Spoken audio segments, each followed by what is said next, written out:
Alright, Anti-Bullshit-Man, Section G. Assisted suicide versus unsolicited mercy killings. Doesn't sound very good. But anyway, it just seems like it's all kind of a crap. It says also known as social contract versus absolute value.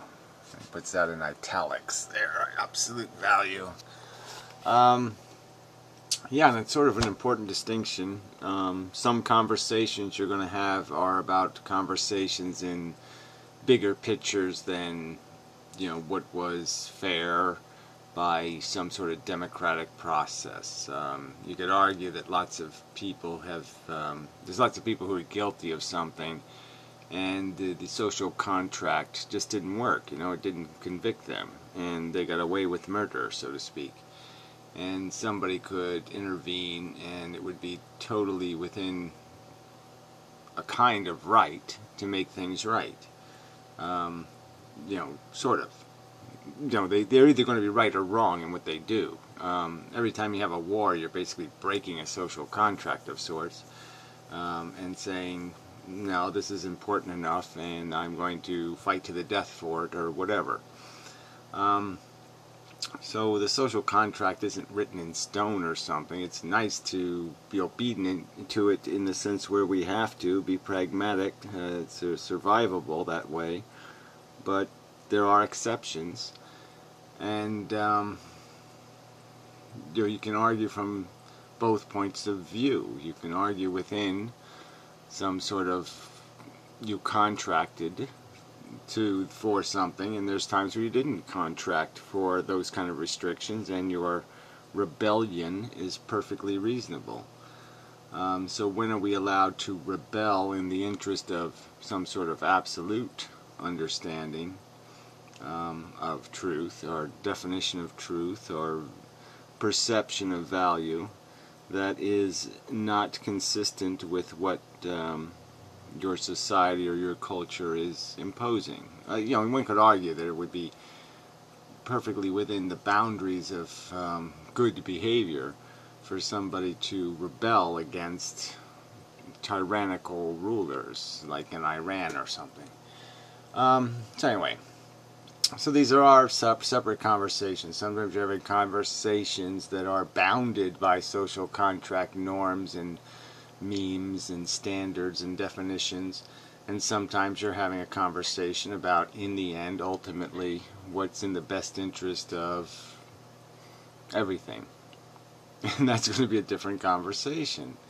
And but Anti-Bullshit-Man apparently won't allow there to be that distinction. So anyway, he does give me some credit in here about you know, fighting the good fight for the right to die, and he quotes my statement, individuals should have the right to invest their own welfare in their own judgment. And it's his argument that this statement is a very good statement, but that somehow I've dishonored it, or I have disrespected it, or I have not lived up to it, because I would make the argument there are some people that would society be better off if it just killed them. And because I dare to say that, somehow I'm violating that statement. Their own welfare in their own judgment. Because that's where it really gets tricky, right?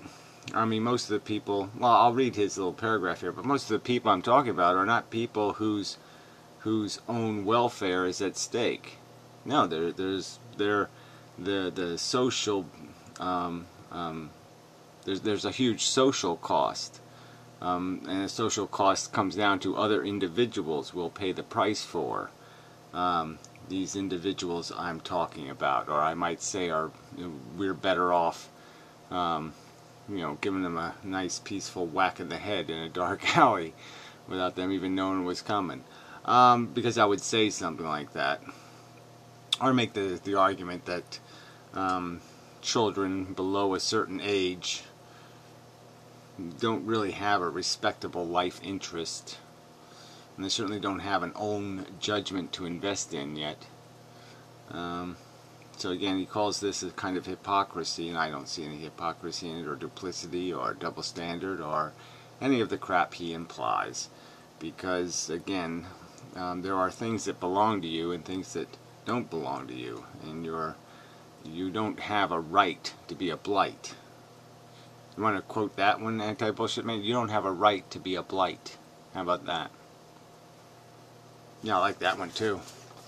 Alright, anyway, Noble, go revisit any Right to Die video of my minute. He delivers the quoted statement with an air of irreversibility and leaves the viewership with the impression that the principle... No, that's the part I wanted to read.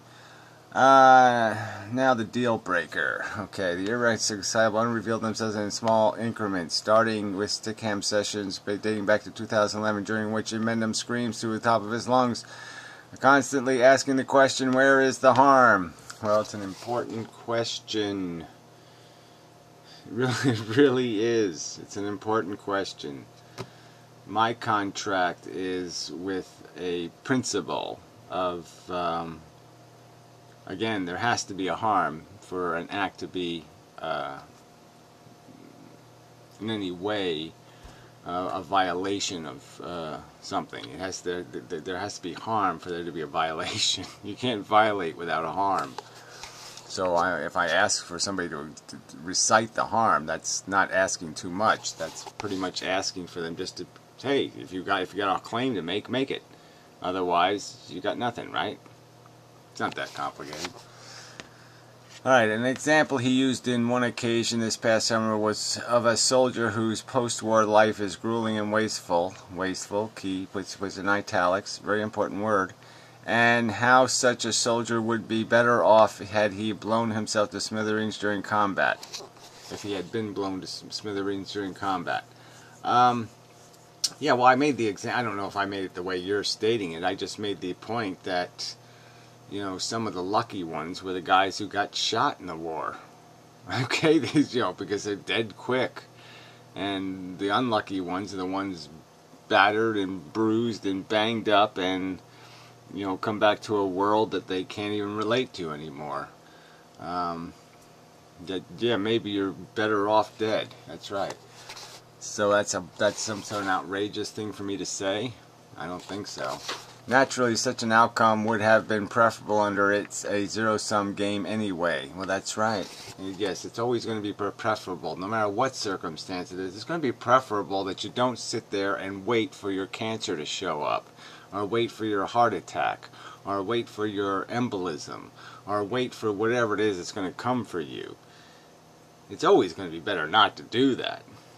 But we don't have any mechanism in place to make it possible for people not to wait for it. So they end up just waiting for it because everybody else is just waiting for it. And it's pretty fucking stupid that we live that way. Alright, value benchmark that dismisses people who want to live as irrational. Well, it's not because life is a zero-sum game, essentially. That is the irrational part of wanting to live. The benchmark... The point being made is that, yes, these people are denying fundamental elements of reality, and that's the irrational part, to come up with this positive attitude. This positive attitude is not made out of a rational, reasonable perception of reality. It's made up of a lie. Nonsense. Bullshit. Alright, this severely undermines every last one of inmendham's trademark. It's not about your life, it's about you having kids proclamations. No, it isn't. There's two different subjects. There's subjects about what is in the interest of civilization, its progress before it gets to some better point. Obviously there has to be a process of getting from here to there. I've said that before, but I mean, it's sort of important, and you just keep wanting to deny that kind of stuff, and that's bullshit. And what else? There's yeah, I have to turn the pot off. I can smell it overboiling. Ouch. Yeah, so some of this stuff has got to be pragmatic, and some of it's absolute, and some of it all fits in different categories of philosophy. But yeah, in the end, it all has to be consistent with the end game, and I think all of what I'm saying is consistent with the end game, which is let's gracefully exit stage left. Gracefully as possible. So anyway, proclamations he pays lip service to. Yeah, in redacted YouTube videos. What do you mean where do I have a redacted YouTube video? Where is that? Show me one of those. But once Tiny Chat rolls around, all bets are off. Oh, you mean I redact them before I make them? Yeah, I do that because, yeah, they'll get my channel closed. So, yeah, I'm a little more careful in videos. That's true. But once Tiny Chat rolls around, all bets are off as... Yeah, well, is there something wrong with that? It's not like all bets are off. And again, I'll stand by what I say. I mean, sometimes I say things... just really kind of just sloppy just to get them said, alright, but I think most reasonable people know the difference. I mean, sometimes I just say, oh yeah, we ought to just whack, you know, like even, you know, spammers on the internet. I'll say something like, yeah, we should, you know, if we catch one, we should like gut him in the public square. Now, I really don't think we should do that, but I think we should do something fairly draconian to send the message that this is really, really, really suck-ass behavior. I mean, wasting, just, you know, doing it for no good reason and wasting billions and billions of dollars that could be devoted to curing malaria or something is just so evil. I mean, damn, you can't get more evil than that. You know, to burn the productivity of human beings and force them to work more and do all kinds of things because you want to break their computers? I mean, those kind of people just should be totally squished. But I don't really mean squished. You see what I mean? I mean, there's things you say because it's emotionally you need to say them. And people, I think, know the difference. But AntiBullshitMan wants to... No, he wants to play a game with that. Fine, play your stupid game. It's just a game. I've made the arguments clear enough in the videos. And I'm satisfied that my message is consistent enough. And I just think you're being a nitpicker and a naysayer and a weasel. Yeah. So anyway, so he's talking about now old people in here too, how I want to kill them for no good reason and blah blah blah. And I'll say the word again. Yeah, there are certain rules about life. That's right. If you consume resources, and a lot of them, that means the resources can't be used somewhere else. It's just a fact. Resources don't just grow on trees, so to speak. I mean, you know what I mean? I mean, yes, some stuff does, but you have to put fertilizer in the ground. We know it all costs money. There's no free lunch, and there's certainly no free medical care, and there's no free anything. It's got to be paid for by something, by somebody. There's things you can't have to have that stuff. And so when you squander anything, when you waste anything, waste is bad, okay? So, yeah. There's nothing wrong with me passing judgment on the lack of practicality in building bad cars, lemons, and wasting money on lemon human beings. There are lemons out there, and we can identify them. We can identify, you know, humans that are basically just a wreck, and you don't spend any more money on them. They're rust buckets. They're whatever you want to call it, and they're done. They're cooked. They're finished. And they don't have any eternal right to waste resources. I'm just saying that. I'm saying that overtly. Your right is your own welfare. As soon as you're affecting other people's welfare, then it's not your own welfare invested in your own judgment anymore, is it? No, it isn't. And there's certain rights to claims. We have a right to claim ownership of our civilization, and we have a right to claim ownership to progress. We have a right to claim ownership to efficiency and the demands, the necessity of it. And so those claims can be made. The claims people are making to own somebody's life who wants to commit suicide, those claims are completely unacceptable. Those claims are just claims like, I believe in a God, I'm going to impose my religion on you. That's not an acceptable claim. They don't have a claim on that property. I have a claim on the social interest. It's probably, I can leave it that simple. I have a claim on the social interest. And I'm going to use it where appropriate. And I think I have used it where appropriate. So, enough of that. Yeah. Okay. Fuck you. Yeah, I guess I could say it one more time. I don't even know what this last comment was. I've lost count of the number of cakes Inmendham has had and eaten too. Oh, have my cake and eat it too. I guess that's just making a joke about that old stupid cliche that doesn't really make a hell of a lot of sense. Have your cake and eat it too. Oh, that's right. If you eat it, then you don't have any cake left because you ate it.